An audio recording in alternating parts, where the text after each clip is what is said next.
ಟಿಕೆಟ್ನ ಪ್ರಬಲ ಆಕಾಂಕ್ಷಿ ಆಗಬೇಕಾದಂತ ಅನಿವಾರ್ಯತೆ ಏನ್ ಸೃಷ್ಟಿ ಆಯ್ತು?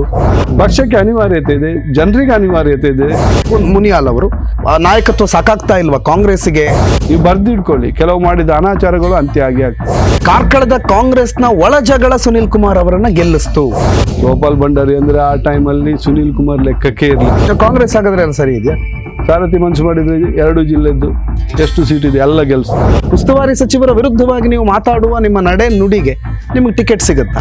ಚೆನ್ನಪ್ಪಗೆ ಮಾಡಿದ ಕಲ್ಕುಟನನ್ನು ಆರಾಧನೆ ಮಾಡಬೇಕಲ್ಲ, ರಾಜಕೀಯಕ್ಕೆ ಮಾಡಿದ ಕಲ್ಕುಟನನ್ನು ಆರಾಧನೆ ಮಾಡಬೇಕಾ? ಕಾಂಗ್ರೆಸ್ ಸದ್ಯಕ್ಕೆ ಅಸ್ಥಿರತೆಯಲ್ಲಿದೆಯಾ? ಸುನೀಲ್ ಕುಮಾರ್ ಹೆಸರು ಹಾಳಾಗಕ್ಕೆ ಪರಶುರಾಮನ ಮೂರ್ತಿಯೇ ಕಾರಣ. ಕಾಂಗ್ರೆಸ್ ಮುಂದಿನ ಚುನಾವಣೆಯಲ್ಲೂ ಗೆಲ್ಲುತ್ತೆ ಅನ್ನುವಂತಹ ಒಂದು ಮನಸ್ಥಿತಿಯೇ ಇವತ್ತಿನ ತ್ರಿಶಂಕು ಸ್ವರ್ಗ ಪರಿಸ್ಥಿತಿ ಕಾರಣ ಆಗಿರಬಹುದಾ? ರಾಹುಲ್ ಗಾಂಧಿ ಡಿ ಕೆ ಶಿವಕುಮಾರ್ನೇನಾದರೂ ರಾಷ್ಟ್ರೀಯ ರಾಜಕಾರಣದಲ್ಲಿ ಬಳಸದ್ದೇ ಆದರೆ ಈ 5 ವರ್ಷದಲ್ಲಿ ಬಿಜೆಪಿ ಗವರ್ಮೆಂಟ್ ಬಿದ್ದು. ವೀಕ್ಷಕರೇ ನಮಸ್ಕಾರ. ನ್ಯೂಸ್ ನೆಕ್ಸ್ಟ್ ನ ಮತ್ತೊಂದು ವಿಶೇಷ ಕಾರ್ಯಕ್ರಮಕ್ಕೆ ನಿಮ್ಮೆಲ್ಲರಿಗೂ ಕೂಡ ಪ್ರೀತಿಯ ಸ್ವಾಗತ. ರಾಜಕೀಯ ಅನ್ನೋದು ನಿಂತ ನೀರಲ್ಲ. ಸಮಯ, ಸಂದರ್ಭ, ವ್ಯಕ್ತಿಗತವಾಗಿ ಆಯಾ ವಿಧಾನಸಭಾ ಕ್ಷೇತ್ರಗಳ ಫಲಿತಾಂಶಗಳು ಬದಲಾಗುತ್ತೆ, ಅಲ್ಲಿನ ವ್ಯಕ್ತಿತ್ವಗಳು ಬದಲಾಗುತ್ತೆ. ರಾಜಕಾರಣಿಗಳು ಅಧಿಕಾರಕ್ಕೆ ಬಂದ ನಂತರ ಸಂಪೂರ್ಣವಾಗಿ ಆ ಮನುಷ್ಯನ ಚಿತ್ರಣವೇ ಬದಲಾಗುತ್ತೆ ಅನ್ನುವಂಥ ಹಲವು ಮಾತುಗಳನ್ನು ಕೇಳಿದ್ದೇವೆ. ಬೇರೆ ಬೇರೆ ಕ್ಷೇತ್ರಗಳಲ್ಲಿ ಬೇರೆ ಬೇರೆ ಕಾರಣಗಳಿಂದ ಬೇರೆಯವರು ಗೆಲ್ಲಬಹುದು, ಕೆಲವರು ಸೋಲಬಹುದು. ಇಂಥ ಪರಿಸ್ಥಿತಿಗಳು ಕೂಡ ರಾಜಕಾರಣದಲ್ಲಿ ಹೊಸತೇನಲ್ಲ. ಕಾರ್ಕಳ ವಿಧಾನಸಭಾ ಕ್ಷೇತ್ರದ ವಿಚಾರಕ್ಕೆ ಬಂದಾಗ ಗೋಪಾಲ್ ಭಂಡಾರಿ ಅವರ ನಂತರ ಕಾರ್ಕಳ ವಿಧಾನಸಭಾ ಕ್ಷೇತ್ರದಲ್ಲಿ ಕಾಂಗ್ರೆಸ್ ಜಯ ಗಳಿಸೋದಕ್ಕೆ ಬಹಳ ಕಷ್ಟಪಡುವ ಸನ್ನಿವೇಶ ನಿರ್ಮಾಣ ಆಗಿದೆ. ಕಳೆದ ಬಾರಿಯ ಚುನಾವಣೆಯಲ್ಲಿಯೂ ಕೂಡ ಸುನಿಲ್ ಕುಮಾರ್ ವಿರುದ್ಧ ಕಾರ್ಕಳದ ಮುನಿಯಾಲ್ ಅವರು ಸ್ಪರ್ಧೆ ಮಾಡಿಯೂ ಕೂಡ ಒಂದು ಅಂತರದಿಂದ ಸೋಲನ್ನು ಅನುಭವಿಸಬೇಕಾದ ಪರಿಸ್ಥಿತಿ ಬಂದಿತ್ತು. ಹಾಗಾದ್ರೆ ಕಾರ್ಕಳದ ಕಾಂಗ್ರೆಸ್ನ ಆತ್ಮಾವಲೋಕನದ ಸಮಯವ ಇದು ಅನ್ನುವ ಪ್ರಶ್ನೆ ಬರ್ತಾ ಇದ್ದಂಗೆ 2028ರ ಚುನಾವಣೆಗೆ ಕಾರ್ಕಳದ ಕಾಂಗ್ರೆಸ್ನ ಅಭ್ಯರ್ಥಿ ಯಾರು ಅನ್ನೋ ಪ್ರಶ್ನೆಯೂ ಕೂಡ ಮುನ್ನೆಲೆಗೆ ಬರ್ತಾ ಇದೆ. ಈ ಪ್ರಶ್ನೆ ಬಂದಾಗ ಕೇಳಿ ಬರ್ತಾ ಇರುವಂತ ಕೆಲವು ಹೆಸರುಗಳಲ್ಲಿ ಬಹಳ ಪ್ರಮುಖವಾದ ಹೆಸರು ಅಂತಂದ್ರೆ ಅದು KS ಕಿರಣ್ ಹೆಗಡೆ. ಇವತ್ತು ಅವ್ರ ಜೊತೆಗೆ ನಾವಿದ್ದೇವೆ, ಬನ್ನಿ ಅವ್ರನ್ನ ಮಾತಾಡ್ಸೋಣ. ಕಿರಣ್ ಹೆಗಡೆ ಅವರೇ ನಮಸ್ಕಾರ, ಕಾರ್ಯಕ್ರಮಕ್ಕೆ ಸ್ವಾಗತ. ಕಾಂಗ್ರೆಸ್ನ ಕಾರ್ಯಕರ್ತರು ತಾವು ಆಕಸ್ಮಿಕವಾಗಿ ರಾಜಕಾರಣಕ್ಕೆ ಬಂದವರು. ಇವತ್ತು ಯಾರ ಆಕಾಂಕ್ಷಿಗಳು ಅನ್ನೋ ಪಟ್ಟಿ ಬಂದಾಗ ಅಥವಾ ಇಲ್ಲಿಂದ ಯಾರು ಸಮರ್ಥರು ಅನ್ನೋ ಪಟ್ಟಿ ಬಂದಾಗ ನಿಮ್ಮ ಹೆಸರು ಬಹಳ ಪ್ರಬಲವಾಗಿ ಕೇಳಿ ಬರ್ತಾ ಇದೆ. ಹೇಗಿದೆ ಆ ಕಾರ್ಯಕರ್ತನಿಂದ ಇವತ್ತು ಪ್ರಬಲ ಆಕಾಂಕ್ಷಿಯ ಪಟ್ಟದವರೆಗಿನ ನಿಮ್ಮ ರಾಜಕೀಯ ಜೀವನ, ರಾಜಕೀಯ ನಡೆ ನುಡಿ ಹೇಗಿತ್ತು? ನನಗೆ ಬಾಲ್ಯದಿಂದಲೂ ನನ್ನದೇ ಆದ ವ್ಯವಸ್ಥೆಗಳಲ್ಲಿ ನಾಯಕತ್ವ ಇತ್ತು. ನನಗೆ ಸಮಾಜ ನಾಯಕತ್ವ ಕೊಟ್ಟಿತ್ತು. ನಾನು ನಾಯಕತ್ವ ತಗೊಳ್ಳೋ ಪ್ರಯತ್ನ ಮಾಡಿರ್ಲಿಲ್ಲ. ಆದರೆ ಸಮಾಜದ ಎಲ್ಲ ಹಂತದಲ್ಲೂ ನನಗೆ ನಾಯಕತ್ವ ನನ್ನದೇ ಆದ ಸೋಷಿಯಲ್ ರೆಸ್ಪೆಕ್ಟ್ ಇತ್ತು. ನನ್ನ ಮನೆತನದಿಂದಾಗಿ ಸಿಗ್ತಾ ಇತ್ತದು. ಹಾಗಾಗಿ ನಾನು ಯಾರ ಹಿಂದ್ಗಡೆನು ಯಾವತ್ತು ರಾಜಕೀಯವಾಗಲಿ ವ್ಯಾಪಾರ ಆಗಲಿ ಯಾವುದೇ ವಿಷಯದಲ್ಲಿ ಯಾರ ಹಿಂದ್ಗಡೆ ಇದುವರೆಗೂ ತಿರುಗಿದವನಲ್ಲ. ಉತ್ತಮ ಸಂಸ್ಕಾರಯುತ ಶಿಕ್ಷಣದೊಂದಿಗೆ VSS English medium CBSE school Udupi Muddur. ನರ್ಸರಿಯಿಂದ 10ನೇ ತರಗತಿವರೆಗೆ ಶಿಕ್ಷಣದ ಜೊತೆಗೆ 5ರಿಂದ 10ನೇ ತರಗತಿವರೆಗಿನ ವಿದ್ಯಾರ್ಥಿನಿಯರಿಗೆ ಉತ್ತಮ ಹಾಸ್ಟೆಲ್ ಸೌಲಭ್ಯವೂ ಇದೆ. ನಿಮ್ಮ ಮಕ್ಕಳ ಪ್ರವೇಶಾತಿಗಾಗಿ ಈ ಸಂಖ್ಯೆಗೆ ಕರೆ ಮಾಡಿ. ಇಂಟಕ್ಕಿಗೆ ಬಂದಾಗ ನಮ್ಮ ಲೀಡರ್ಗಳನ್ನು ಫಾಲೋ ಮಾಡೋದು ನನಗೆ ಅನಿವಾರ್ಯತೆ ಇದೆ. ಯಾಕಂದ್ರೆ ಪಕ್ಷಕ್ಕೆ ಅದರದೇ ಪ್ರೋಟೋಕಾಲ್ ಇದೆ. ಅದ್ರ ಪ್ರಕಾರ ಇಂಟಕ್ಕಿಗೆ ಬಂದ ಮೇಲೆ ಇನ್ನೊಬ್ಬರನ್ನು ನಮ್ಮ ಜಿಲ್ಲಾಧ್ಯಕ್ಷರನ್ನಾಗಲಿ ಸೊರಕೆ ಅವ್ರನ್ನಾಗಲಿ ಎಲ್ಲರನ್ನು ನಾನು ಫಾಲೋ, ಮುರಪ್ಪ ಮೊಯ್ಲಿ ಅವರನ್ನಾಗಲಿ ಎಲ್ಲರನ್ನು ನಾನು ಫಾಲೋ ಮಾಡೋಕ್ಕೆ ಶುರು ಮಾಡಿದ್ದೆ. ಅನಿವಾರ್ಯ, ಯಾಕಂದರೆ ಪಕ್ಷ ಉಳಿಬೇಕು, ಶಿಸ್ತು ಬೇಕಾಗ್ತದೆ. ಅದಕ್ಕಾಗಿ ಎಲ್ಲರನ್ನು ಫಾಲೋ ಮಾಡ್ತೇನೆ. ಮೊದಲು ನಾನು ಯಾರನ್ನು ಫಾಲೋ ಮಾಡಿಕೊಂಡು ನನ್ನ ಇಷ್ಟ ಪ್ರಕಾರ ಜೀವನ ಮಾಡಿದವನು ನನ್ನ ಇಲ್ಲಿಂದ ಬೆಂಗಳೂರುವರೆಗೂ. ಹಾಗೆ ನಮ್ಮದೇ ಆದ ವ್ಯವಸ್ಥೆಗಳಿತ್ತು. ಆ ವ್ಯವಸ್ಥೆಗಳಂದ್ರಲ್ಲಿ ಎಲ್ಲರೂ ನಮ್ಮ ಹತ್ರ ಸಹಾಯ ಕೇಳ್ತಾ ಇದ್ರು ಅವಾಗ. ಆಗ ಈ ಇಂಟೆಕ್ನಾಗೆಲ್ಲ ನಮ್ದು ಪ್ರಭಾವಗಳು ಬೇರೆ ಇತ್ತು. ನಮ್ಮ ಡಿಸಿಷನ್ಗಳು ನಾವೇ ಮಾಡ್ತಿದ್ವಿ, ಯಾರ ಡಿಸಿಷನ್ಗೂ ನಾವು ಬಗ್ತಾ ಇರಲಿಲ್ಲ. ಏನು ಕೆಲಸ ಮಾಡಬೇಕಾದ್ರೂ ನಮಗೆ ರಾಜಕೀಯದ ಅಗತ್ಯತೆ ಇರಲಿಲ್ಲ. ನಾವು ಹೇಳಿದ್ವಿ ಮಾಡ್ಬೇಕಂತ ಕೆಲಸವನ್ನು ಮಾಡ್ತಿದ್ವಿ ಅವಾಗ, ಯಾರೇ ಆಗಲಿ ಅದು. ಹಾಗಾಗಿ ನಮ್ಮದೇ ಆದ ವ್ಯವಸ್ಥೆಗಳಿದೆ ಇಲ್ಲಿ. ರಾಜ್ಯಕ್ಕೆ ಹೊರತುಪಡಿಸಿ ನನ್ನದೇ ಮನೆತನದ ವ್ಯವಸ್ಥೆಯು ನನ್ನ ವ್ಯವಸ್ಥೆ, ವೈಯಕ್ತಿಕ ವ್ಯವಸ್ಥೆಗಳು ರಾಜ್ಯದಲ್ಲಿ ಎಲ್ಲ ಸುಮಾರು ಕಡೆ ಇದೆ. ಹಾಗಾದ್ರೆ ಕಿರಣ್ ಹೆಗಡೆ ಅವರಿಗೆ ಈಗ ರಾಜಕೀಯಕ್ಕೆ ಬರಬೇಕಾದ ಅಥವಾ 2028ರ ಟಿಕೆಟ್ನ ಪ್ರಬಲ ಆಕಾಂಕ್ಷಿ ಆಗಬೇಕಾದಂತ ಅನಿವಾರ್ಯತೆ ಏನ್ ಸೃಷ್ಟಿ ಆಯ್ತು? ಒಂದು ಎನ್ವೈರ್ಮೆಂಟ್, ಪ್ರಕೃತಿಯ ಪರವಾದ ಚಿಂತನೆಗಳು ಯಾರಲ್ಲಿಯೂ ಬರ್ತಾ ಇಲ್ಲ. ಯಾಕಂದ್ರೆ ಇವತ್ತಿನ ಟೆಂಪರೇಚರ್ ನೋಡಿದ್ರೆ, ನೀವು ಮುಂದಿನ ಕೃಷಿ ಚಟುವಟಿಕೆಗಳು, ಕಾರ್ಮಿಕರ ಪರಿಸ್ಥಿತಿಗಳನ್ನು ನಾವು ಚಿಂತನೆ ಮಾಡಬೇಕಾಗ್ತದೆ. ಯಾಕಂದ್ರೆ ಗ್ರಾಸ್ ಲೆವೆಲಲ್ಲಿ ಅನ್ಎಂಪ್ಲಾಯ್ಮೆಂಟ್ಗಳು ಸಿಕ್ಕಾಪಟ್ಟೆ ಕ್ರಿಯೇಟ್ ಆಗಿದೆ. ಅದನ್ನು ಗಟ್ಟಿಯಾಗಿ ಹೇಳುವಂತ ಮನುಷ್ಯ ಬೇಕಾಗ್ತದೆ. ನಾವು ಯಾವುದೇ ರಸ್ತೆ, ಹೌದು ರಸ್ತೆ ಬೇಕು ಅನಿವಾರ್ಯ, ಆದರೆ ಅದ್ರ ಹಿಂದ್ಗಡೆನೆ ಹೋಗದೆ ಬೇರೆ ಮಾನವೀಯ ಮೌಲ್ಯಗಳನ್ನು ಹೆಂಗೆ ಈ ದೇಶ ಅಳವಡಿಸಿಕೊಂಡು ಬಂದಿದೆ ಆ ಮಾನವೀಯ ಮೌಲ್ಯಗಳ ಪ್ರಕಾರ ರಾಜಕೀಯ ನಡಿಬೇಕಾಗಿದೆ. ಆ ಮಾನವೀಯ ಮೌಲ್ಯಗಳನ್ನು ಗಟ್ಟಿಯಾಗಿ ಸೊರಕೆ ಅಂತವರು, ಮೊದಲು ಗೋಪಾಲ್ ಭಂಡಾರಿ ಇದ್ದರು ಅಂಥವರು, ಈಗ ಪ್ರತಾಪ್ ಚಂದ್ರ ಶೆಟ್ಟರ್ ಇದ್ದು ಅಂಥ ನಾಯಕರುಗಳು ಈಗ ಇಲ್ಲ ನಮ್ಮ ಹತ್ರ. ಅಂಥ ನಾಯಕತ್ವ ಪಕ್ಷಕ್ಕೆ ಅನಿವಾರ್ಯವಾಗಿದೆ. ಈಗ ಪ್ರತಾಪ್ ಚಂದ್ರ ಶೆಟ್ಟರಿಗೆ ವಯಸ್ಸಾಗಿದೆ ಅಂತಾರೆ, ಆದರೆ ಪ್ರತಾಪ್ ಚಂದ್ರ ಶೆಟ್ಟರ್ ಯುವಕ ನಾಯಕ ನಮ್ಮ ಹತ್ರ ಇಲ್ಲ, ಅಷ್ಟು ಶಕ್ತಿ ಇರುವಂಥದ್ದು. ಸೊರಕೆ ಅಂತ ಯುವ ನಾಯಕ ನಮ್ಮ ಹತ್ರ ಇಲ್ಲ. ಹಾಗಾಗಿ ಯುವ ನಾಯಕರು, ಅವರ ನಂತರದ ನಾಯಕರ ಅವಶ್ಯಕತೆ ಇದೆ, ಪಕ್ಷಕ್ಕೆ ಅನಿವಾರ್ಯತೆ ಇದೆ, ಜನರಿಗೆ ಅನಿವಾರ್ಯತೆ ಇದೆ. ಅದಕ್ಕೋಸ್ಕರ ರಾಜ್ಯಕ್ಕೆ ಬರಬೇಕು ಅಂತ ಒಂದು ಚಿಂತನೆ ಮಾಡಿದ್ದೇನೆ. ಅದಕ್ಕೆ ಬೇಕಾಗಿ ಇಂಟೆಕ್ಕಿನ ಸುಮಾರು ಕೆಲಸಗಳನ್ನು ಮಾಡಿದ್ದೇನೆ. ಇಂಟೆಕ್ ಜಿಲ್ಲೆಯಲ್ಲಿ ಬಲಿಷ್ಠವಾಗಿದೆ. ಅದರ ಬಲಿಷ್ಠತೆಯನ್ನು ತೋರಿಸ್ಕೊಳ್ಳೋಕ್ಕೆ ಸೊರಕೆ ಅವರ ನಿರ್ದೇಶನಗಳೆಲ್ಲ ಬೇಕಾಗ್ತದೆ ನನಗೆ. ಅದಕ್ಕೆ ಕಾಯ್ತಾ ಇದ್ದೇವೆ ನಾವು. ನೀವೊಂದು ಮಾತು ಹೇಳಿದ್ರಿ, ನಾಯಕತ್ವದ ಕೊರತೆ ಇದೆ ಇಲ್ಲಿ, ಅಂದ್ರೆ ಒಂದು ಹೊಸ ಸಾಲಿನ ನಾಯಕರು ಇಲ್ಲ.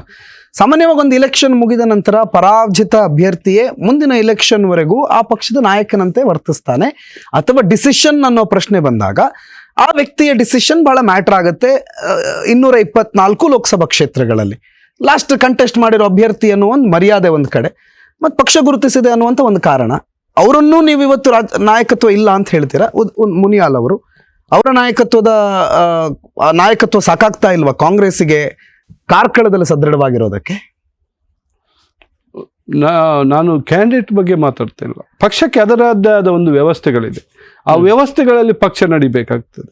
ಸೊರಕೆ ಅವರು ಆ ಪಕ್ಷದ ವ್ಯವಸ್ಥೆಯಲ್ಲಿ ನಡೆಯುವ ನಾಯಕರು, ಪ್ರತಾಪ್ ಚಂದ್ರ ಶೆಟ್ಟರು ಆ ಪಕ್ಷದ ವ್ಯವಸ್ಥೆಯಲ್ಲಿ ನಡೆಯುವ ನಾಯಕರು, ಹಾಗೆ ಪಕ್ಷದ ವ್ಯವಸ್ಥೆಯಲ್ಲಿ ನಡೆಯುವ ವೀರಪ್ಪ ಮೊಯ್ಲಿಯವರು ಆ ಪಕ್ಷದ ವ್ಯವಸ್ಥೆಯಲ್ಲಿ ನಡೆಯುವ ನಾಯಕರು. ಹಾಗೆ ವ್ಯವಸ್ಥಿತವಾದ ಪಕ್ಷ ಉಳಿಬೇಕಾಗಿದೆ. ಯಾರು ವ್ಯಕ್ತಿ ಉಳಿಯುವುದು ಇಲ್ಲಿ ಜನರಿಗೆ ಇಂಪಾರ್ಟೆಂಟ್ ಅಲ್ಲ, ಪಕ್ಷದ ಸಿದ್ಧಾಂತ ಉಳಿಯುವುದು ಇಂಪಾರ್ಟೆಂಟ್. ಆ ಪಕ್ಷದ ಸಿದ್ಧಾಂತ ಉಳಿಯೋಕ್ಕೆ, ಪಕ್ಷದ ಬದ್ಧತೆಯನ್ನು ಉಳಿಯೋಕ್ಕೆ ಸೊರಕೆ ಅಂತ ಪ್ರತಾಪ್ ಚಂದ್ರ ಶೆಟ್ಟರ್ ಅಂತ ಚಿಂತನೆಯ ನಾಯಕರುಗಳು, ಯುವ ನಾಯಕರುಗಳ ಅವಶ್ಯ. ಅವರು ಇದ್ದಾರೆ, ಅವ್ರು ಇಲ್ಲ ಅಂತಲ್ಲ. ಅವ್ರ ಹತ್ರ ಇವತ್ತು ಯುವಕರಿಗಿಂತ ಜಾಸ್ತಿ ಶಕ್ತಿ ಇದೆ ಎಲ್ಲರ ಹತ್ರನು. ಜಿಲ್ಲಾಧ್ಯಕ್ಷರಾದ ಅಶೋಕ್ ಗೌಡ ಅವರು, ಪರ್ಮನೆಂಟ್ ಕಾಂಗ್ರೆಸ್ನ ಕೇಡರ್ ಅವರು, ಆಚೆ ಈಚೆ ಹೋಗುವವರಲ್ಲ, ಹಾಗೆ ಇದೆ. ಆದರೆ ಅದಕ್ಕೆ ಹುರುಪು ಕೊಡುವ ವ್ಯವಸ್ಥೆಗಳು ಯುವಕರಿಂದ ಮಾತ್ರ ಸಾಧ್ಯ. ಸೊರಕೆ ಅವರಿಗೆ ಅವರ ವ್ಯಾಪ್ತಿ ದೊಡ್ಡದಾಗಿದೆ. ತಾಲೂಕು ಲೆವೆಲ್ಗಳಲ್ಲಿ, ಪಂಚಾಯತ್ ಲೆವೆಲ್ಗಳಲ್ಲಿ, ಬೂತ್ ಲೆವೆಲ್ಗಳಲ್ಲಿ ಮೊದಲು ಪ್ರಬಲ ನಾಯಕರುಗಳಿದ್ರು ಕಾಂಗ್ರೆಸ್ ಅಲ್ಲಿ.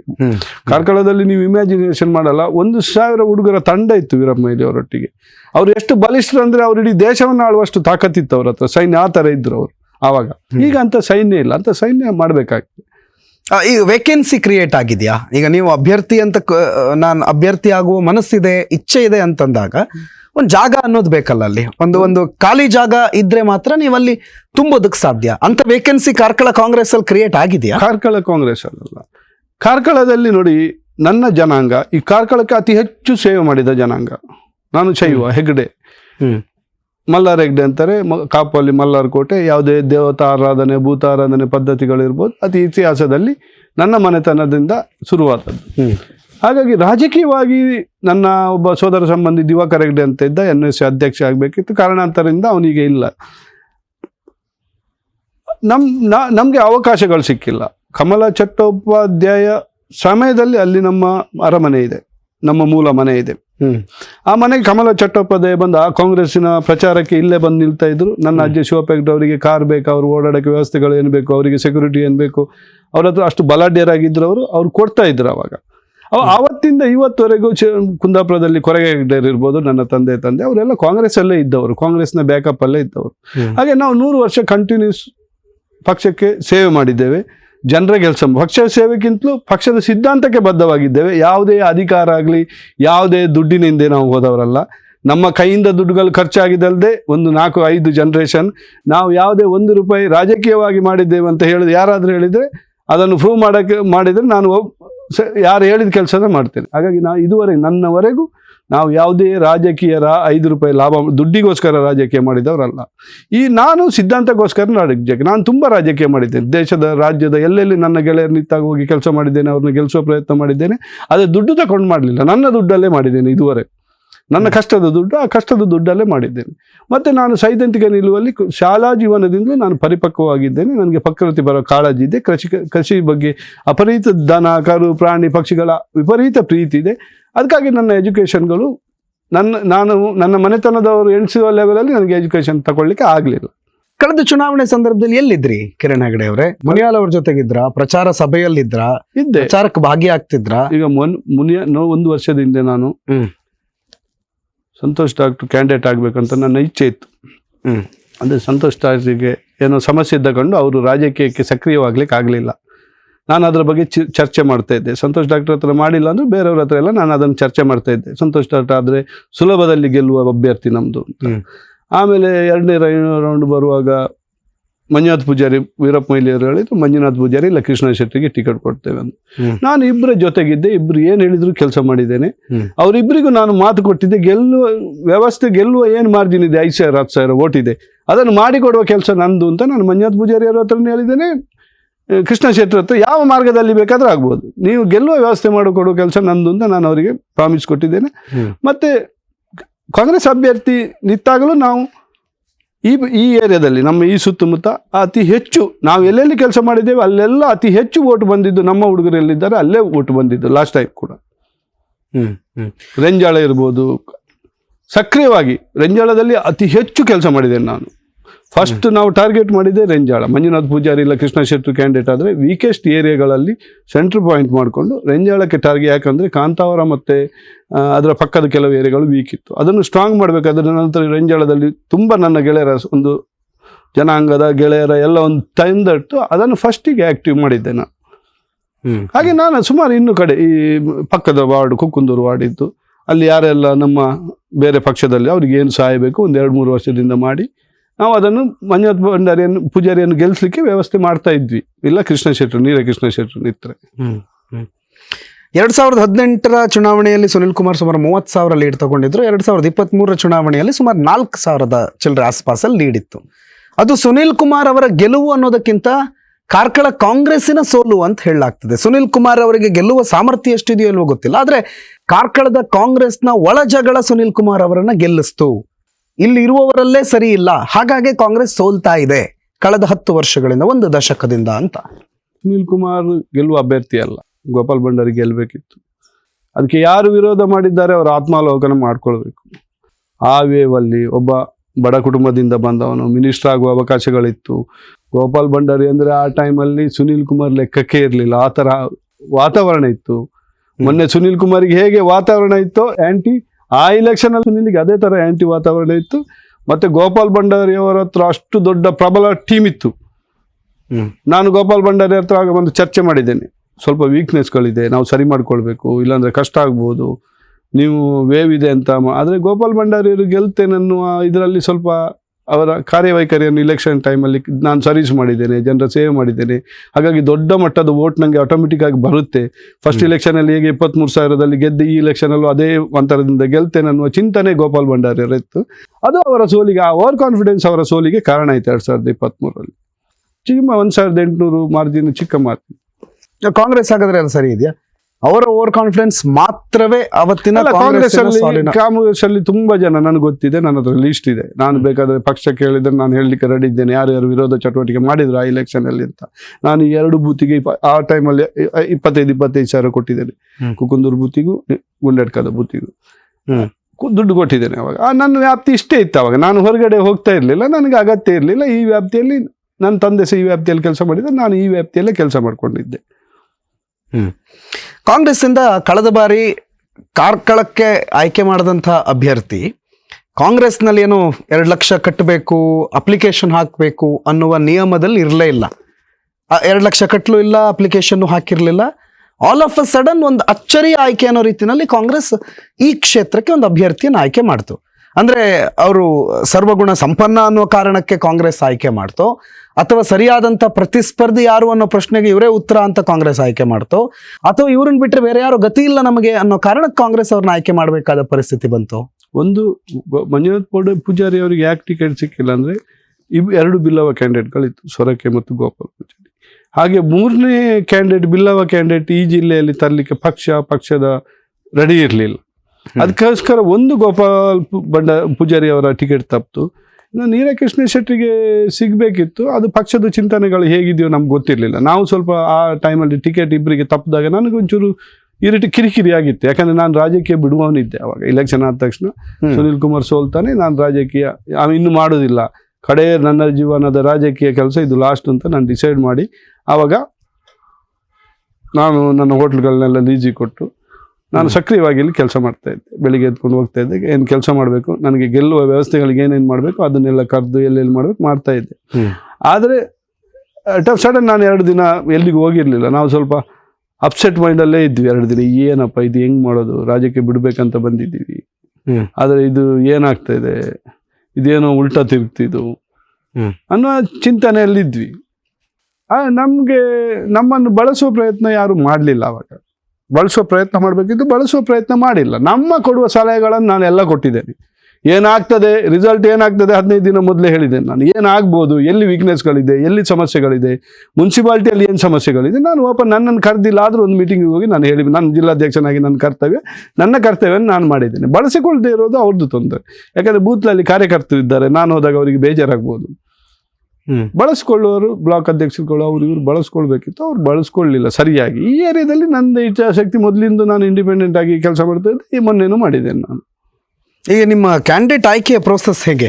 ನಿಮ್ಮ ಮತ್ತು ಹೈಕಮಾಂಡ್ ಅಥವಾ ರಾಜ್ಯದ ನಾಯಕರ ನಡುವಿನ ಸಂಪರ್ಕದ ಮೇಲೆ ಡಿಪೆಂಡ್ ಆಗಿರುತ್ತೋ, ಅಥವಾ ನೀವು ಈ ಕ್ಷೇತ್ರದಲ್ಲಿ ಎಷ್ಟು ಪ್ರಭಾವಿಗಳು, ಎಷ್ಟು ಕೆಲಸ ಮಾಡಿದ್ರೆ, ನಿಮ್ಮ ಜೊತೆಗೆ ಎಷ್ಟು ಮತ ಇದೆ ಅನ್ನೋ ವಿಚಾರದ ಮೇಲೆ ಡಿಪೆಂಡ್ ಆಗಿರುತ್ತೋ? ನೋಡಿ, ಈಗ ಬಿಜೆಪಿ ದೇಶದಲ್ಲಿ ಎಲ್ಲೇ ಸರ್ಕಾರ ಇರ್ಬೋದು, ಅದು ಅದರ ಶಕ್ತಿಯಿಂದ ಬಂದಿದ್ದಲ್ಲ, ಅದರ ಚಿಂತನೆಗಳಿಂದ ಬಂದಿದ್ದಲ್ಲ. ಅದು ನೀವೊಂದು ಸ್ಟೇಟ್ ಹೇಳಿ, ಬಿಜೆಪಿಯ ಚಿಂತನೆಗಳಿಂದ ಪಕ್ಷ ಬಂದಿದೆ. ಇವತ್ತು ಕಾಂಗ್ರೆಸ್ನ ಚಿಂತನೆ ಜನಪರವಾಗಿದೆ, ಬಡವರ ಪರವಾಗಿದೆ, ಎಲ್ಲ ಇದೆ.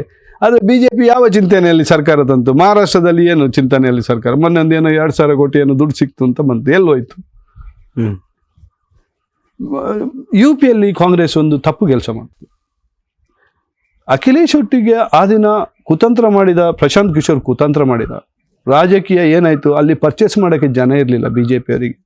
ಅಲ್ಲಿ ಪ್ರಶಾಂತ್ ಕಿಶೋರ್ನ ಬಿಟ್ಟುಬಿಟ್ಟು SP-ನ ಮತ್ತು ಕಾಂಗ್ರೆಸ್ನ ಅಲಯನ್ಸ್ ಮಾಡಿಕೊಂಡು ಅಲ್ಲಿ ಬಿಜೆಪಿ ಪರ್ಚೇಸಿಗೆ ಜನ ರೆಡಿ ಮಾಡ್ತು. ಯಾಕಂದರೆ ಒಂದು ಕ್ಯಾಂಡಿಡೇಟ್ ಇದ್ದಾರೆ ಇಲ್ಲಿ ಬಿಜೆಪಿದ್ದು. ಇಲ್ಲಿ ಈಗ 3 ಪಕ್ಷ ಇದೆ ಅಂತ ಹೇಳ್ಕೊಳ್ಳಿ. JDS ಇದೆ, BJP ಇದೆ, ಕಾಂಗ್ರೆಸ್ ಇದೆ.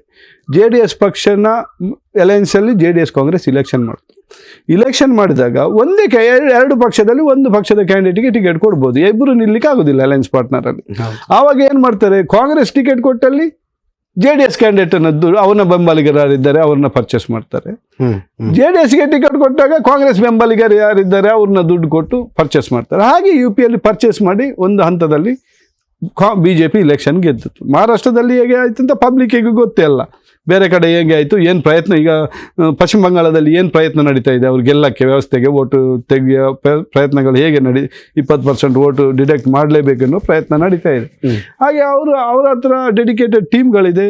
ಆಮೇಲೆ ಆ ಕ್ರಿಕೆಟ್ನೆಸ್ ಏನಿದೆ, ಪೊಲಿಟಿಕಲ್ ಸ್ಟ್ರಾಟಜಿ ಅಂತಾರೋ ಅದಕ್ಕೆ ಕ್ರಿಕೆಟ್ನೆಸ್ ಅಂತಾರೋ ಗೊತ್ತಿಲ್ಲ, ಅದನ್ನು ಮಾಡುವ ಜನ ಇದೆ BJP ಹತ್ರ. ಕಾಂಗ್ರೆಸ್ ಸಿದ್ಧಾಂತದ ಆಧಾರದ ಮೇಲೆ ನಡೀತದೆ. ಅದು ಜಾಸ್ತಿ ದಿನ ನಡೆಯುವುದಿಲ್ಲ ಕುತಂತ್ರಗಳು. ಸಿದ್ಧಾಂತಗಳು ಕಡೆಗೆ ಫಲಪ್ರದ ಆಗುತ್ತದನ್ನು ನಮ್ಮ ನಂಬಿಕೆ ಕಾರ್ಯಕರ್ತರದ್ದು. ಮುಂದೆ ನೋಡಬೇಕಾಗಿದೆ ಏನಾಗಬೇಕು. ನಿಮ್ಗೆ ಯಾಕೆ ಟಿಕೆಟ್ ಕೊಡಬೇಕು? ಕಾಂಗ್ರೆಸ್ಗೆ ಕಾರ್ಕಳದ ವಿಧಾನಸಭಾ ಕ್ಷೇತ್ರಕ್ಕೆ ನಿಮ್ಮನ್ನು ಬಿಟ್ಟರೆ ಬೇರೆ ಅಭ್ಯರ್ಥಿ ಇಲ್ಲ ಅನ್ನುವ ಸರ್ಟಿಫಿಕೇಶನ್ ನೀವು ನಿಮಗೆ ಹೇಗೆ ಕೊಡ್ಕೋತೀರಿ? 2 ತಾಲೂಕಲ್ಲಿ ನನ್ನ ಮನೆಯವರು 100 ವರ್ಷದಿಂದ ಕಾಂಗ್ರೆಸ್ಗೋಸ್ಕರ ಕೆಲಸ ಮಾಡ್ತಾ ಇದ್ದಾರೆ. ಮತ್ತೆ ಅತಿ ಹೆಚ್ಚು ಬ್ರಿಟಿಷರ ಹತ್ರ ಸತ್ತವರು ನಾವು, ನಮ್ಮ ಜನಾಂಗದವರು.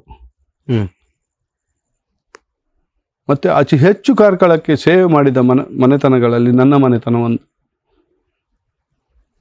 ನನ್ನ ಮನೆತನದ ಹಿರಿಯರು ಸಾಮಾಜಿಕ ಪ್ರಜ್ಞೆಯಲ್ಲಿ, ರಾಜಕೀಯ ಅಲ್ಲದೇನೆ ಜನರ ಅನುಕಂಪದಲ್ಲಿ ಬುದ್ಧನ ತತ್ವಗಳಿಂದ ಜನರಿಗೆ ಕೆಲಸ ಮಾಡ್ಕೊಂಡು ಬಂದಿದ್ದಾರೆ.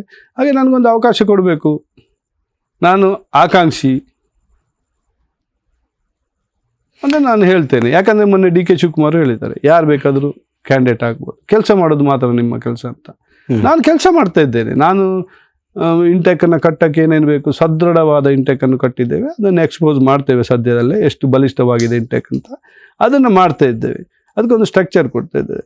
ಹಾಗಾಗಿ ನಾನು ಒಂದು ಇಂಟೆಕ್ನ ಜಿಲ್ಲಾಧ್ಯಕ್ಷನಾಗಿ ಇಂಟೆಕ್ಕಿಗೆ ಒಂದು ಸೀಟ್ ಕೇಳೋದು ಅದು ಕೂಡ ಒಂದಿದೆ, ಕೊಡಬೇಕು. ನಾನು ಜಿಲ್ಲಾಧ್ಯಕ್ಷನಾಗಿ ಕೆಲಸ ಮಾಡ್ತೇನೆ, ನಾನು ಸರ್ವಿಸ್ ಮಾಡ್ತೇನೆ, ಅದಕ್ಕೆಲ್ಲ ಯೂನಿಯನ್ಗಳಾಗಿದೆ. ನಾನು ಸ್ಟ್ರಕ್ಚರ್ ಮಾಡೋಕ್ಕೆ ಇಂಟೆಕ್ಕಿದ್ದು ಏನೇನು ಕೆಲಸ ಮಾಡಬೇಕು ಅದು ಮಾಡಿದ್ದೇನೆ.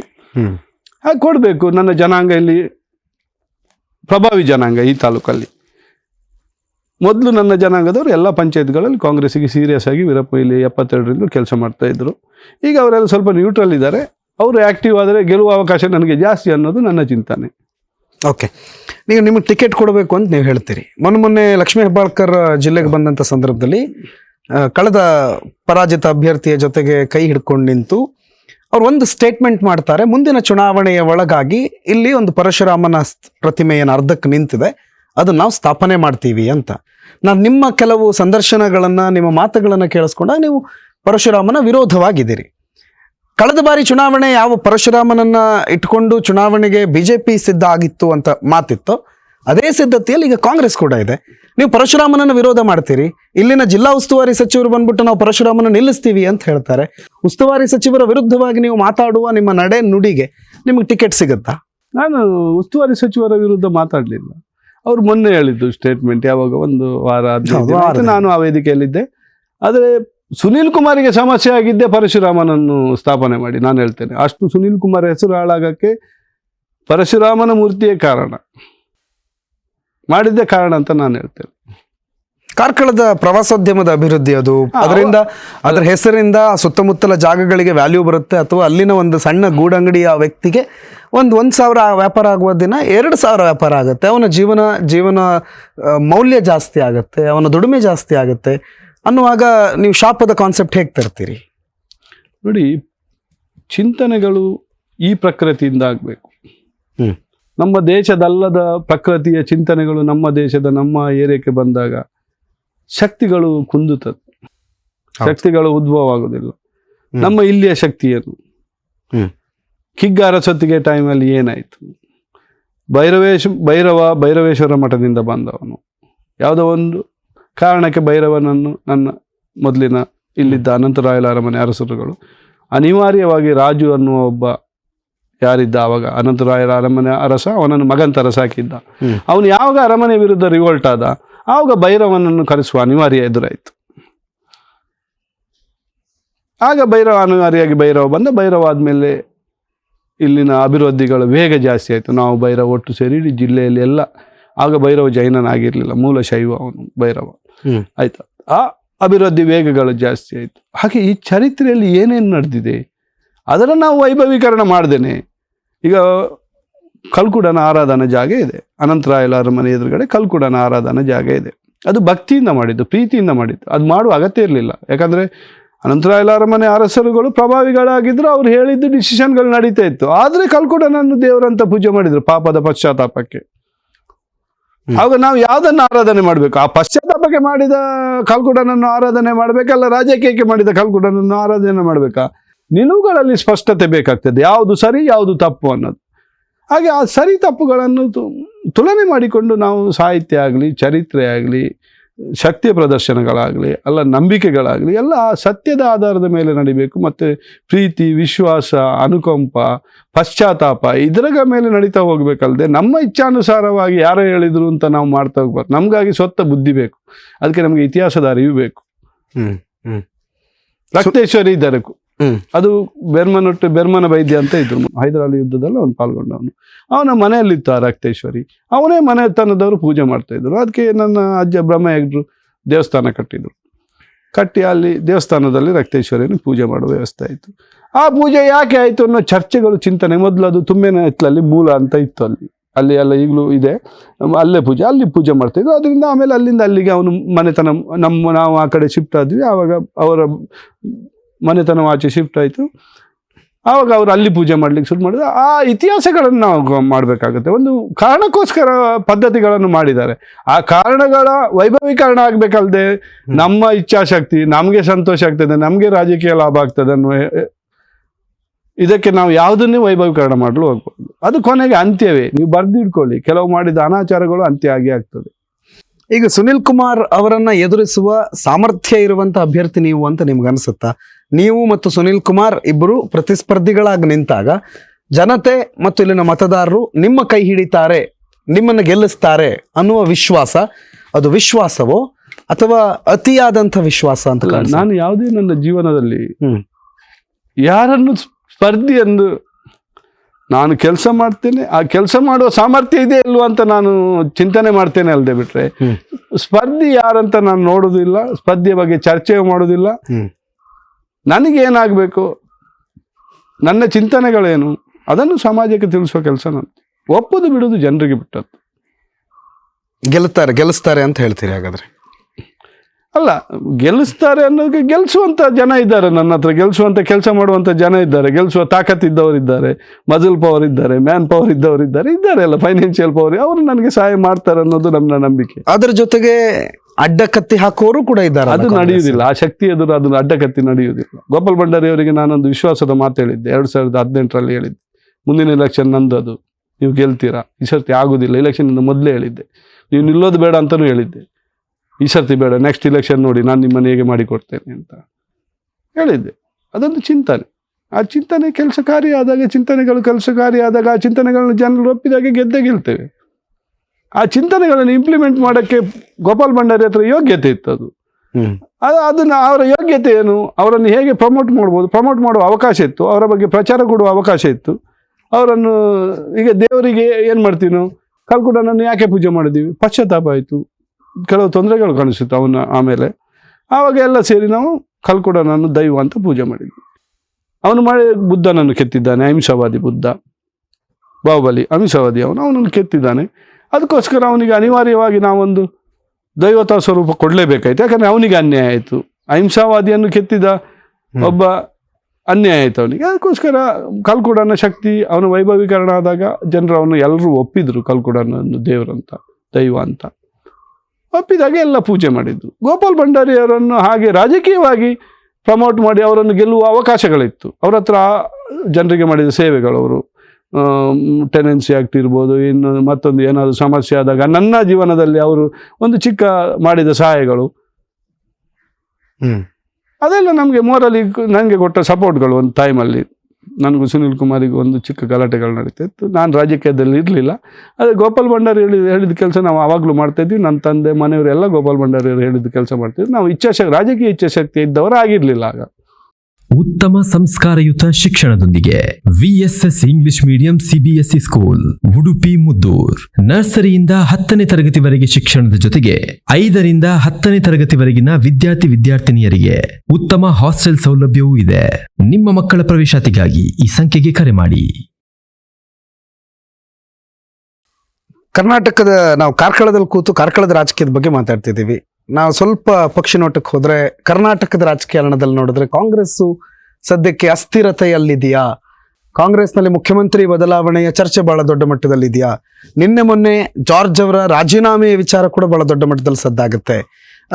ಬ್ಯಾಕ್ ಟು ಬ್ಯಾಕ್ ಕಾಂಗ್ರೆಸ್ನ ಆಡಳಿತ ಮತ್ತು ಅಧಿಕಾರದಲ್ಲಿರುವವರ ನಡುವಿನ ಒಂದು ಸಂಘರ್ಷ ಕಾಂಗ್ರೆಸ್ಸನ್ನು ಮುಂದಿನ ಚುನಾವಣೆಯಲ್ಲಿ ಗೆಲ್ಲುವ ಹಂತಕ್ಕೆ ತಕೊಂಡು ಹೋಗುತ್ತೆ ಅನ್ನುವಂಥ ವಿಶ್ವಾಸ ಉಳಿಯುತ್ತಾ? ಡಿ ಕೆ ಶಿವಕುಮಾರ್ ಅಂತ ಒಬ್ಬ ಸಂಘಟನಾತ್ಮಕ ಚಿಂತನೆ ಇರುವ ವ್ಯಕ್ತಿ. ಡಿ ಕೆ ಶಿವಕುಮಾರ ಚಿಂತನೆ ಸಂಘಟನಾತ್ಮಕವಾಗಿ ಪಕ್ಷ ಗೆಲ್ಲಿಸುವುದರಲ್ಲಿ ಅಮಿತ್ ಶಾನ್ಗಿಂತ ಜಾಸ್ತಿ ಇದೆ ಅವರ ಹತ್ರ ಶಕ್ತಿ. ಡಿ ಕೆ ಶಿವಕುಮಾರ್ ಸಿದ್ದರಾಮಯ್ಯರ ಹತ್ರ ಸೈದ್ಧಾಂತಿಕ ಬದ್ಧತೆಗಳಿದೆ. ಹಾಗಾಗಿ ಇಬ್ಬರು ಪಕ್ಷ ಬಿಟ್ಟು ಹೋಗುವುದಿಲ್ಲ. ಹಾಗಾಗಿ ನಮ್ಮ ಪಕ್ಷ ಪುನೊಂದ್ಸತಿ ಬರ್ತದೆ. ಮತ್ತು ಅವರೊಟ್ಟಿಗೆ ಒಂದು ಸತೀಶ್ ಜಾರಕಿಹೊಳಿ ಇರ್ಬೋದು, ದಿನೇಶ್ ಗುಂಡೂರಾವ್ ಇರ್ಬೋದು, ಆಮೇಲೆ ನಮ್ಮ ರೆವಿನ್ಯೂ ಮಿನಿಸ್ಟರ್ ಇರ್ಬೋದು. ತುಂಬ ಶಕ್ತಿವಾದ, ಇಷ್ಟು ಶಕ್ತಿ ಇರುವ ಟೀಮ್ BJP ಹತ್ರ ಇಲ್ಲ. ನಮ್ಮ ಹತ್ರ ಚಿಂತನೆಯಲ್ಲಿ ಶಕ್ತಿ ಇರುವ ಕಾಂಗ್ರೆಸ್ನ ನಾಯಕರುಗಳಿದ್ದಾರೆ, ಒಂದು 100 ಜನ ಇದ್ದಾರೆ, 100-200 ಜನ ಇದ್ದಾರೆ ಕರ್ನಾಟಕದಲ್ಲಿ. ದೇಶದಲ್ಲಿ ಎಷ್ಟು ಕಾಂಗ್ರೆಸ್ಸಲ್ಲಿ ನಾಯಕರುಗಳಿದ್ದಾರೆ ಅದಕ್ಕಿಂತ ಪ್ರಬಲವಾದ ನಾಯಕರುಗಳು ನಮ್ಮ ಜಿಲ್ಲೆಯಲ್ಲಿದ್ದಾರೆ. ಅದಕ್ಕೆ ಸಾರಥಿ ಡಿ ಕೆ ಶಿವಕುಮಾರ್ ಬಲಿಷ್ಠವಾಗಿದ್ದಾರೆ. ಸಾರಥಿ ಮನಸ್ಸು ಮಾಡಿದರೆ 2 ಜಿಲ್ಲೆದ್ದು ಎಷ್ಟು ಸೀಟ್ ಇದೆ ಎಲ್ಲ ಗೆಲ್ಲಿಸ್ತಾರೆ. ಬಂದು ಇಲ್ಲಿ ನಿಂತು ಅವರ ಚಿಂತನೆಯಲ್ಲಿ ಇಲ್ಲಿ ಆರ್ಗನೈಸೇಷನ್ ಆದರೆ ಎಲ್ಲ ಸೀಟ್ಗಳು ಗೆಲ್ತದೆ. ಆ ಶಕ್ತಿ ಇದೆ ಅವರ ಹತ್ರ, ಶಕ್ತಿ ಇದ್ದ ನಾಯಕರುಗಳು ನಮ್ಮ ಹತ್ರ ಇದ್ದಾರೆ. ರಾಹುಲ್ ಗಾಂಧಿ ಡಿ ಕೆ ಶಿವಕುಮಾರ್ನೇನಾದರೂ ಬಳಸಿದ್ದ ರಾಷ್ಟ್ರೀಯ ರಾಜಕಾರಣದಲ್ಲಿ ಬಳಸಿದ್ದೇ ಆದರೆ ಈ 5 ವರ್ಷದಲ್ಲಿ BJP ಗೌರ್ಮೆಂಟ್ ಬಿದ್ದೋಗುತ್ತೆ, ಈಗಲೇ ಬಿದ್ದೋಗುತ್ತೆ. ಈಗಲೂ ಅವರ ಹತ್ರ ಸ್ಟ್ರೆಂತ್ ಇಲ್ಲ, ಅವರಿಗೆ ಮೆರಿಟ್ ಇಲ್ಲ ಸರ್ಕಾರ ನಡೆಸೋದು. ಈಗ ಉಡುಪಿ ಜಿಲ್ಲೆ ಅಂತಂದಾಗ ನಿಮ್ಮ ಕಾಂಗ್ರೆಸ್ನ ನಾನೇ ಕೆಲವು ಸಚಿವರನ್ನ ಮಾತನಾಡಿಸೋ ಸಂದರ್ಭದಲ್ಲಿ, ಕಾಂಗ್ರೆಸ್ನ ದೊಡ್ಡ ದೊಡ್ಡ ತಲೆಗಳನ್ನು ಮಾತನಾಡಿಸೋ ಸಂದರ್ಭದಲ್ಲಿ ಅವರಿಗೆ ಉಡುಪಿ ಅಥವಾ ಕರ್ನಾಟಕ ಕರಾವಳಿಯ ರಾಜಕಾರಣ ಅಂತಂದಾಗ ಬಿಡ್ರಿ ಅದು BJP ಬೆಲ್ಟು, ಅಲ್ಲೇನು ಮಾಡಿದ್ರು ನಮ್ಗೆ ತಗೊಳಕ್ಕಾಗಲ್ಲ, ಅಲ್ಲಿ ಭಾಳ ಕಷ್ಟ ಇದೆ ರೀ ಅನ್ನುವಂತಹ ಈ ಪದಗಳನ್ನು ನಾನೇ ನನ್ನ ಕಿವಿಯಾರ ಕೇಳಿಸ್ಕೊಂಡಿದ್ದೀನಿ. ಇದು ಮೇಲಿರೋರ್ಗೆ ಮಾತ್ರ ತೋರ್ತಾ ಇದೆಯಾ ಅಥವಾ ಕೆಳಗಿರೋರು ನಮ್ಮಂದ್ರೆ ಈ ಜಿಲ್ಲೆಯಲ್ಲಿ ವಾಸಿಸುವಂಥ ಕಾಂಗ್ರೆಸ್ಸಿಗರಿಗೂ ಇದೇ ವಾತಾವರಣ ಇದೆ ಅಂತ ಅನ್ನಿಸ್ತಾ ಇದೆಯಾ? ಅಥವಾ ಇಲ್ಲ ಅಂತಂದರೆ ಇದನ್ನ ಮೇಲಿನ ನಾಯಕರಿಗೆ ತಿಳಿಯಪಡಿಸುವ, ಇಲ್ಲ ಆ ಥರದ ಪರಿಸ್ಥಿತಿ ಇಲ್ಲ ಅಂತ ಹೇಳುವ ಯಾವ ನಾಯಕರು ಕಾಂಗ್ರೆಸ್ನಲ್ಲಿ ಇಲ್ವಾ ನಮ್ಮ ಕರ್ನಾಟಕದ ಕರಾವಳಿಯಲ್ಲಿ? ಇಲ್ಲ, ಚಿಂತನೆಗಳು ನಡೀತಾ ಇದೆ. ಡಿ ಕೆ ಶಿವಕುಮಾರ್ ಎಲ್ಲ ನಾಯಕರುಗಳು ಈ ಜಿಲ್ಲೆಗೆ ಎರಡೂ ಜಿಲ್ಲೆಗೆ ಬರ್ತಾ ಇದ್ದಾರೆ. ಅವ್ರಿಗೆ ಗೊತ್ತು ಇಲ್ಲಿ ಗೆಲ್ಲುವ ವ್ಯವಸ್ಥೆಗಳಿದೆ ಅಂತ. ನೆಕ್ಸ್ಟ್ ಇಲೆಕ್ಷನ್ ಅಲ್ಲಿ ಮಿನಿಮಮ್ 12 ಸೀಟ್ ಇಲ್ಲಿ MLAಗಳು ಗೆಲ್ಬೇಕಂತ ಅವ್ರು ನಿರ್ಧಾರ ಮಾಡಿದ್ದಾರೆ. ಅವ್ರು ಮಾಡ್ತಾರೆ. ಸಮಯಾವಕಾಶ ಇದೆ, ಇನ್ನು 3 ವರ್ಷ 2.25 ವರ್ಷ ಸಮಯಾವಕಾಶ ಇದೆ. ಅವ್ರು ರೆಡಿ ಮಾಡ್ತಾರೆ. ಅವರು ಆಲ್ರೆಡಿ ಹೇಗೆ ಮಾಡಬೇಕು ರಾಜ್ಯಕ್ಕೆ ಚಿಂತನೆಗಳು ಆಲ್ರೆಡಿ ಸೊರಕೆ ಅವರೆಲ್ಲ ಮಾಡ್ತಾ ಇದ್ದಾರೆ. ಅದಾಗುತ್ತೆ ಮುಂದಕ್ಕೆ. ಕಾಂಗ್ರೆಸ್ ಅಲ್ಲಿ ಈಗ ಮೆಜಾರಿಟಿ ಅನ್ನೋದಕ್ಕಿಂತ ಸೂಪರ್ ಮೆಜಾರಿಟಿ, ಸ್ಪ್ಲೆಂಡೆಡ್ ಮೆಜಾರಿಟಿ ಜೊತೆಗೆ ಕಾಂಗ್ರೆಸ್ ಅಧಿಕಾರದಲ್ಲಿದೆ, ರಾಜ್ಯದಲ್ಲಿ ಅಧಿಕಾರದಲ್ಲಿದೆ. ಈ ಸ್ಪ್ಲೆಂಡೆಡ್ ಮೆಜಾರಿಟಿ ಅನ್ನೋದು ಸ್ವಲ್ಪ ಕಾಂಗ್ರೆಸ್ಗೆ ಬಿಸಿ ತುಪ್ಪ ಆಯ್ತಾ? ಆ ಕಡೆ ನುಂಗೋದಕ್ಕೂ ಆಗದೆ, ಈ ಕಡೆ ಉಗುಳೋದಕ್ಕೂ ಆಗದೆ, ಬಾಯಲ್ಲೇ ಇಟ್ಕೊಂಡು ಸುಡಬೇಕಾದ ಪರಿಸ್ಥಿತಿ ಏನಾದರೂ ನಿರ್ಮಾಣ ಆಯ್ತಾ? ಅಥವಾ ಕಾಂಗ್ರೆಸ್ ಮುಂದಿನ ಚುನಾವಣೆಯಲ್ಲೂ ಗೆಲ್ಲುತ್ತೆ ಅನ್ನುವಂಥ ಒಂದು ಮನಸ್ಥಿತಿಯೇ ಇವತ್ತಿನ ಕೆಲವು ಕಾಂಗ್ರೆಸ್ ನಾಯಕರ ಈ ತ್ರಿಶಂಕು ಸ್ವರ್ಗ ಪರಿಸ್ಥಿತಿ ಕಾರಣ ಆಗಿರಬಹುದಾ? ಇಲ್ಲ, ನಿಮಗೆ ಒಂದು ಪ್ರಾಕ್ಟಿಕಲ್ ಇದೆಯಲ್ಲ, ಅದು ಬೇರೆ ಇದೆ. ರಾಜಕೀಯ ಹೊರತುಪಡಿಸಿ ಕೆಲವು ದೇಶದಲ್ಲಿ ವ್ಯತ್ಯಾಸಗಳಿದೆ ನೋಡಿ. ಕಬ್ಬಿಣದ 26 ರೂಪಾಯಿ ಇತ್ತು ರೇಟು, ಈಗ 14 ರೂಪಾಯಿಗೆ ಬಂದಿದೆ. ಅದು ಒಂದೇ ನೀವು ಚಿಂತನೆ ಮಾಡಬೇಕು, ಇಕಾನಮಿ ಸ್ಟೇಟಸ್ ಎಲ್ಲಿದೆ? ಯಾಕೆ ಇಡೀ ದೇಶದಲ್ಲಿ ಕಬ್ಬಿಣ, ಇಡೀ ದೇಶಕ್ಕೆ, ಇಲ್ಲಿ ಮರಳು ಜಲ್ಲಿ ಆದರೆ ಇಲ್ಲಿ ಮಾತ್ರ, ಕಬ್ಬಿಣದ ಇಡೀ ದೇಶಕ್ಕೆ ಒಂದೇ ರೇಟು. ಆ ರೇಟ್ ಯಾಕೆ ಕಮ್ಮಿ ಆಯ್ತು ಅನ್ನುವ ಚಿಂತನೆಗಳಾಗಬೇಕು. ನಮ್ಮ ಕಾರ್ಯಕರ್ತರಿಗೆ ಏನಾಗ್ತಾ ಇದೆ ಅಂದರೆ ಅದರ ಬಿಸಿ ತಡ್ತಾ ಇದೆ. ಅದು ಎಲ್ಲಿಂದ ತಡ್ತಾ ಇದೆ, ಅದು ಯಾಕೆ ತಡ್ತು ಆ ಬಿಸಿ? ವ್ಯಾಪಾರ, ದೊಡ್ಡ ಜನಸಂಖ್ಯೆ, 20 ವರ್ಷದ ಹಿಂದಿನ ವ್ಯವಸ್ಥೆಗಳಲ್ಲ, ಡಬ್ಬಲ್ ವ್ಯವಸ್ಥೆಗಳಿದೆ. ನಿಮ್ಮಂಥ ಯುವಕರು ಸಿಕ್ಕಾಪಟ್ಟೆ ಜನ ಇದ್ದಾರೆ. ಅವರಿಗೆ ಮೊದಲು 3,000 ರೂಪಾಯಿ ದಿನಕ್ಕೆ 100 ರೂಪಾಯಿ ಜೋಬಲ್ಲಿ ಹಾಕಿದರೆ ಪೆಟ್ರೋಲಿಗೆ 30 ರೂಪಾಯಿ ಇತ್ತು, 30 ರೂಪಾಯಿ ಬಿರಿಯಾನಿಗೆ ಇತ್ತು, ಇನ್ನು 30 ರೂಪಾಯಿ ಬೇರೆ ಖರ್ಚಿಗೆ ಸಾಕಿತ್ತು. ಈಗ ಹಾಗೆಲ್ಲ ಬಿರಿಯಾನಿಗೆ 300 ರೂಪಾಯಿ ಇದೆ, ಈಗ 2,000 ರೂಪಾಯಿ ಬೇಕು ದಿನಕ್ಕೆ. ಹಾಗೆ ಇಡೀ ದೇಶದಲ್ಲಿ ವ್ಯವಸ್ಥೆಗಳು ಬದಲಾವಣೆ ಆಗ್ತಾ ಇದೆ. ಹಾಗಾಗಿ ಚಿಂತನೆಗಳು ಬದಲಾವಣೆ ಆಗ್ತಾ ಇಲ್ಲ. ಆ ಚಿಂತನೆಗಳು ಬದಲಾವಣೆ ಆಗಬೇಕು. ಯಾಕೆ ಗ್ರಾಸ್ ಲೆವೆಲಲ್ಲಿ ಕಬ್ಬಿಣಕ್ಕೆ 26 ರೂಪಾಯಿ ಇದ್ದದ್ದು 16 ರೂಪಾಯಿಗೆ ಬಂತು ಅನ್ನೋ ಚರ್ಚೆಗಳಾಗಬೇಕು. ಚಿನ್ನದ ರೇಟ್ ಜಾಸ್ತಿ ಆಗ್ತಿದೆ, ಅದು ಯಾಕೆ ಜಾಸ್ತಿ ಆಗ್ತಾ ಇದೆ? 3 ಲಕ್ಷ ರೂಪಾಯಿ ಕೆಜಿಗೆ ಸಿಲ್ವರ್ ಆಗಿದೆ, ಅದು ಯಾಕೆ ಜಾಸ್ತಿ ಆಗಿದೆ? ಎಷ್ಟು ಜನ ಸಿಲ್ವರ್ ತಗೊಳ್ತಾರೆ? ಡಿಮಾಂಡ್ ಇರೋದು ಕಬ್ಬಿಣಕ್ಕೆ, ಸಿಲ್ವರ್ ಅದಕ್ಕೆ ಡಿಮಾಂಡ್ ಇಲ್ಲ, 16 ರೂಪಾಯಿಗೆ ಬಂದಿದೆ. ಯಾವುದಕ್ಕೆ ರೇಟ್ ಜಾಸ್ತಿ ಆಗಬೇಕಿತ್ತು? ಕಬ್ಬಿಣಕ್ಕೆ ರೇಟ್ ಜಾಸ್ತಿ ಆಗಬೇಕಿತ್ತು. ಜಾಸ್ತಿ ಆಗಿದೆ ಯಾರಿಗೆ? ಚಿನ್ನಕ್ಕೆ ಜಾಸ್ತಿ ಆಯ್ತು. ಯಾಕೆ ಜಾಸ್ತಿ ಆಯ್ತು ಚಿನ್ನಕ್ಕೆ? ಆರ್ಟಿಫಿಷಿಯಲ್ ಮಾರ್ಕೆಟಿಂದ ತಾನೇ ಜಾಸ್ತಿ ಆಗಿದ್ದು. ಹೌದು, ಶೇರ್ ಮಾರ್ಕೆಟಲ್ಲಿ ಟ್ರೇಡಿಂಗ್ ಮಾಡ್ತಾರೆ, ಇನ್ನೊಂದು ಮಾಡ್ತಾರೆ, ಗ್ಯಾಮ್ಲಿಂಗ್ ಆಗುತ್ತೆ, ದುಡ್ಡು ಸಂಪಾದನೆ ವ್ಯವಸ್ಥೆಗಳಾಗುತ್ತೆ. ಹಾಗೆ ಚಿಂತನೆಗಳು ತುಂಬ ತೊಂದರೆ ಇದೆ ದೇಶಕ್ಕೆ, ಇಕಾನಮಿಗೆ ತುಂಬ ತೊಂದರೆಗಳಿದೆ. ಅಗ್ರಿಕಲ್ಚರ್ ರೆವಲ್ಯೂಷನ್ ಮಾಡಿಲ್ಲ ಅಂದರೆ ಈ ದೇಶಕ್ಕೆ at any moment any time central government ಕೃಷಿಕರ ಪರವಾದ ನಿಲುವುಗಳನ್ನು ತಗೊಂಡಿಲ್ಲ ಅಂದರೆ ನೋಡಿ, ಆಫ್ರಿಕಾದಿಂದ ಬೀನ್ಸ್ಗಳು ಬರ್ತಾ ಇದೆ, ಸೋಯಾಬೀನ್ ಬರ್ತಾ ಇದೆ, ಯಾರ ಕಂಟ್ರೋಲಲ್ಲಿಲ್ಲ, ಎಲ್ಲ ಅದಾನಿಯ ಕಂಟ್ರೋಲಲ್ಲಿ ಸೋಯಾಬೀನ್ ಬರ್ತಾ ಇದೆ. ಬೇಕು ನಮ್ಮ ದನಗಳಿಗೆ ಮೇವಿಗೆ, ಅದಕ್ಕೆ ಇದಕ್ಕೆ ಸೋಯಾಬೀನ್ ಬೇಕು. ನಮ್ಮ ಹತ್ರ ಜಾಗ ಇಲ್ವಾ? ನಮ್ಮ ಕೋಸ್ಟಲಲ್ಲಿ ಹಡಿಲು ಬಿದ್ದ ಜಾಗಗಳೆಷ್ಟು? ನಮ್ಮ ಸಕ್ಕರೆ ಕಾರ್ಖಾನೆ ಓಪನ್ ಮಾಡುವಾಗ BJP ಅವರು ಏನು ನಿರ್ಧಾರ ತಗೊಂಡ್ರು?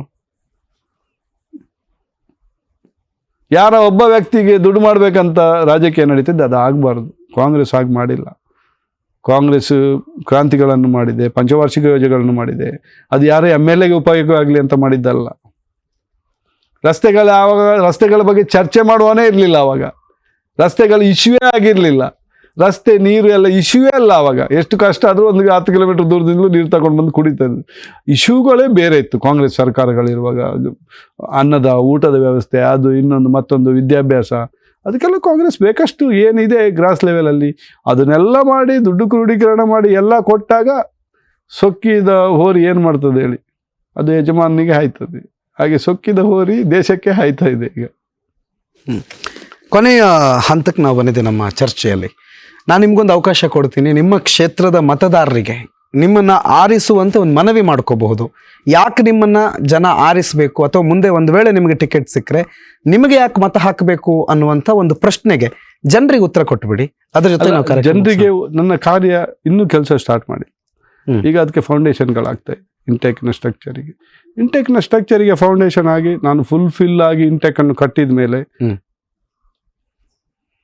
ನಾನು ಹೇಳ್ತೇನೆ ಏನು ಮಾಡಿದ್ದೇನೆ ಅಂತ. ಮಾಡದೆ ಅರ್ಧಂಬರ್ಧ ಕೆಲಸ ಮಾಡಿ ಹೇಳಲಿಕ್ಕೆ ಆಗುತ್ತೆ. ಪೂರ್ತಿ ಕೆಲಸ ಮಾಡಿ ಫುಲ್ಫಿಲ್ ಆದಾಗ ನಾನು ಇದನ್ನು ಮಾಡಿದ್ದೀನಿ,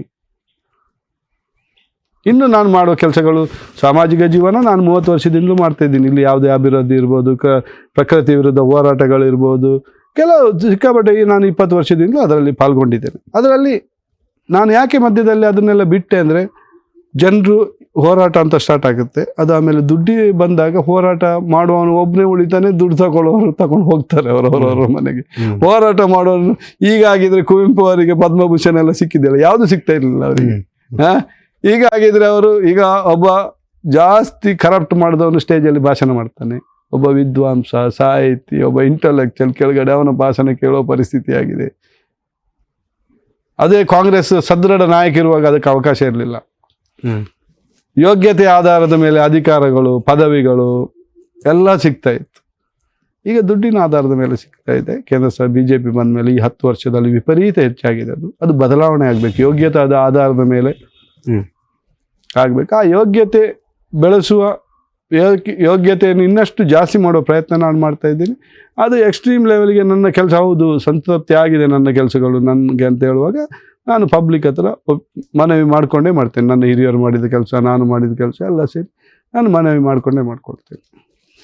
ರಾಜಕೀಯ ಮಹತ್ವಾಕಾಂಕ್ಷೆ ಅನ್ನೋದಕ್ಕಿಂತ ಈ ಸ್ಥಳೀಯರ ಮೇಲಿರುವಂಥ ಕಾಳಜಿ ನಿಮ್ಮಲ್ಲಿ ಜಾಸ್ತಿ ಕಾಣಿಸ್ತಾ ಇದೆ. ಈ ಭಾಗದ ಮೇಲಿರುವ, ಪರಿಸರದ ಮೇಲಿರುವ, ಇಲ್ಲಿನ ಕೃಷಿ ಮೇಲಿರುವ ಅಥವಾ ನಮ್ಮ ಜೀವನದ ಮೇಲಿರುವಂಥ ಕಾಳಜಿ ಬಹಳ ಕಾಣ್ತಾ ಇದೆ. ಮುಂದಿನ ಚುನಾವಣೆಯಲ್ಲಿ ನಿಮಗೆ ಟಿಕೆಟ್ ಸಿಗುವಂತಾಗಲಿ, ಆ ಸಂದರ್ಭದಲ್ಲಿ ನಿಮಗೆ ಮತದಾರ ಪ್ರಭುವಿನ ಆಶೀರ್ವಾದವೂ ಸಿಗಲಿ. ಈ ಕ್ಷೇತ್ರವನ್ನು ಪ್ರತಿನಿಧಿಸುವ ಶಕ್ತಿ, ನೀವೇ ಹೇಳಿದಾಗೆ ಆ ಶಕ್ತಿ ನಿಮಗೆ ಆಶೀರ್ವಾದ ಮಾಡಲಿ ಅನ್ನುವಂಥ ಪ್ರಾರ್ಥನೆ.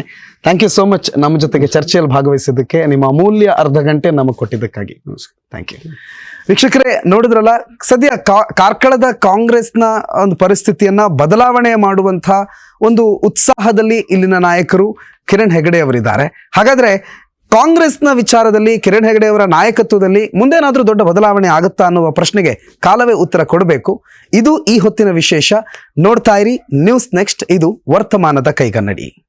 ಉತ್ತಮ ಸಂಸ್ಕಾರಯುತ ಶಿಕ್ಷಣದೊಂದಿಗೆ VSS English medium CBSE school, Udupi Muddur. ನರ್ಸರಿಯಿಂದ 10ನೇ ತರಗತಿವರೆಗೆ ಶಿಕ್ಷಣದ ಜೊತೆಗೆ 5ರಿಂದ 10ನೇ ತರಗತಿವರೆಗಿನ ವಿದ್ಯಾರ್ಥಿನಿಯರಿಗೆ ಉತ್ತಮ ಹಾಸ್ಟೆಲ್ ಸೌಲಭ್ಯವೂ ಇದೆ. ನಿಮ್ಮ ಮಕ್ಕಳ ಪ್ರವೇಶಾತಿಗಾಗಿ ಈ ಸಂಖ್ಯೆಗೆ ಕರೆ ಮಾಡಿ.